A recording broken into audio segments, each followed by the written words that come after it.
Last time, we remembered how God made a covenant with the Israelite people. They were unable to even begin to live up to God's perfect standards as laid out in the law. We gratefully reminded ourselves of the fact that under the new covenant that we have entered into by faith, Christ has fulfilled God's requirements himself and paid for our violations completely with his blood.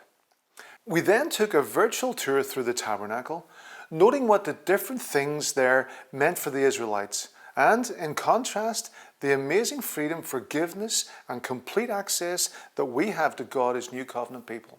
In this brief overview of the narrative that we covered previously, we don't have the time to linger on all the amazing things that God has embedded in his narrative that are a challenge and encouragement to his children, including for us who are in Christ under the New Covenant.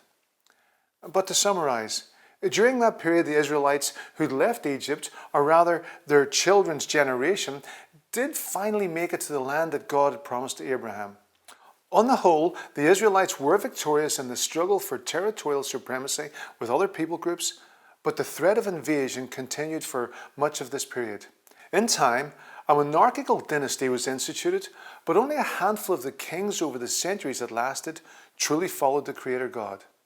After the death of the third king, Solomon, who constructed the temple in Jerusalem, the nation divided into north and south kingdoms. Despite numerous warnings from God through his prophets, the majority of the rulers and their people in both kingdoms continued to be drawn into the polytheism and cultic practices of neighboring ethnic groups. Eventually, God used two of the regional superpowers of the time, Babylon and Assyria, to bring his judgment on the respective Israeli kingdoms through devastating military defeats and mass captivity. On their return in the 6th century before Christ, they rebuilt the temple that had been destroyed in the invasions.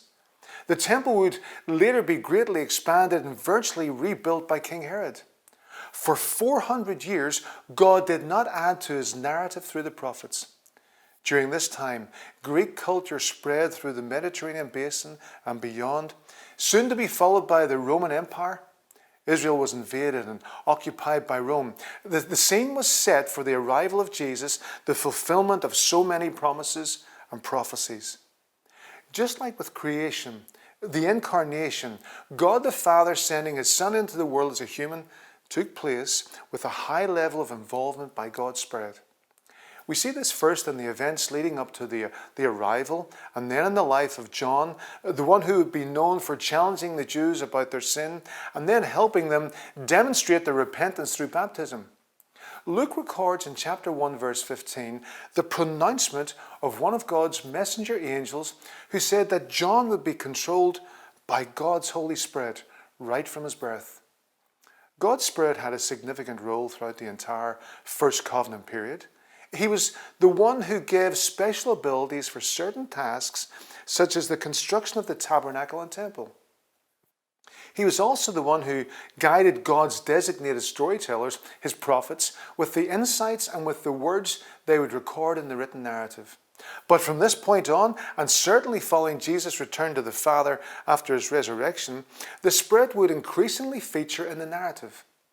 At John's birth, his father Zacharias was given special ability by God's Spirit to foresee what would shape his son's life.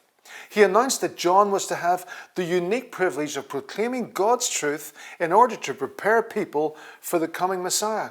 We read of it in Luke chapter 1 verse 76. "And you, my little son, will be called the prophet of the Most High, because you will prepare the way for the Lord."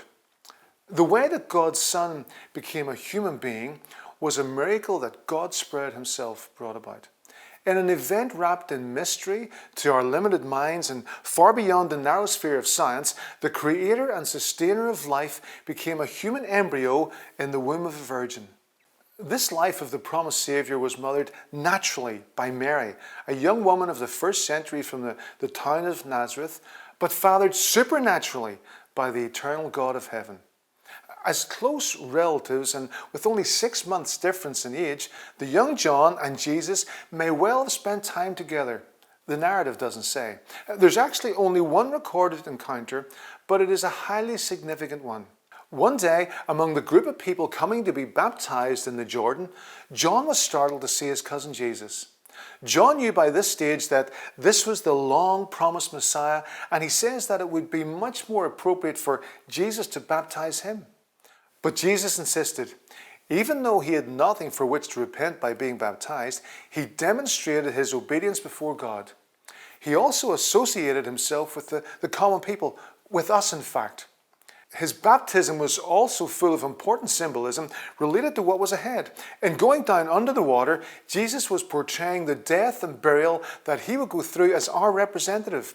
Then coming up out of the water was a picture of his resurrection that would bring new life to everyone who, like us, believes in him.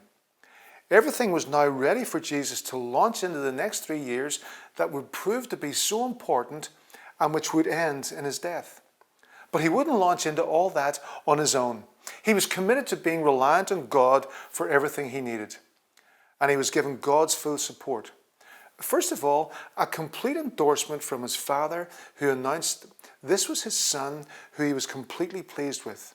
Then the text describes in John chapter 1:32 how the Spirit, represented in the physical world by a dove-like shape, came down from heaven to rest on Jesus.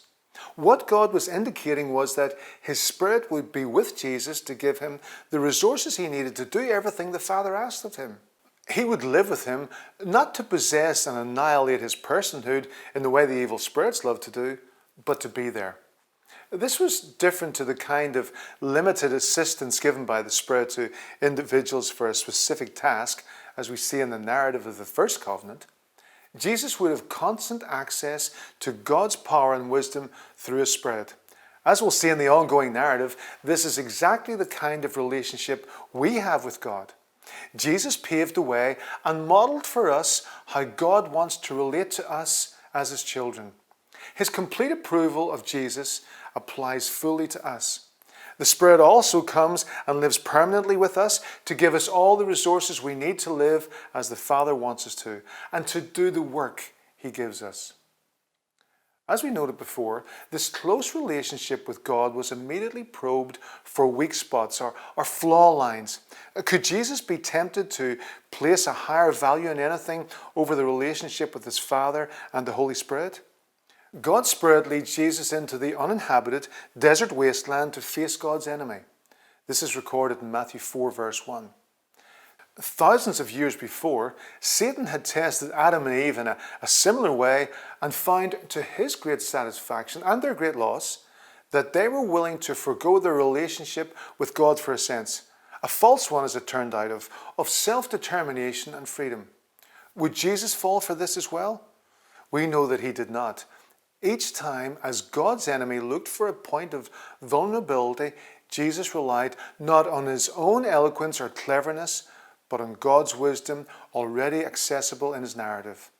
The thing he wanted to know and then apply to whatever area he was being tested in was what God has said. What had God revealed about himself that was relevant to the situation, and how could he apply it to this real life situation, which, as other parts of his narrative describe, forms the armor and ammunition that is available to us to handle similar attacks. The candidate for representative of the human race before God had proved himself worthy.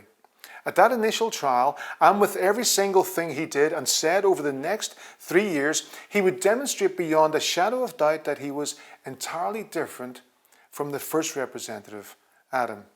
So for us who are under Jesus' leadership, Satan no longer has authority over us. Our representative has triumphed, and in him, so do we.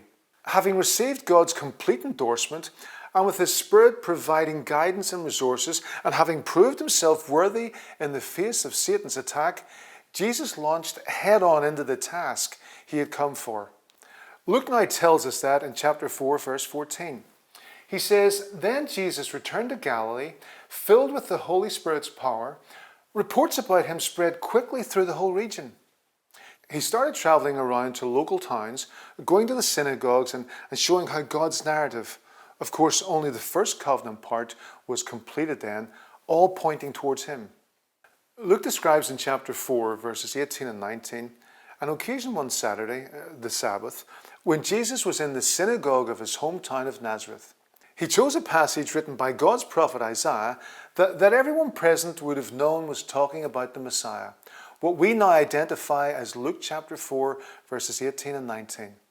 Most likely he was reading in the original Hebrew, words the New Living Translation expresses in English. Words like this from Luke 4, verses 18 and 19.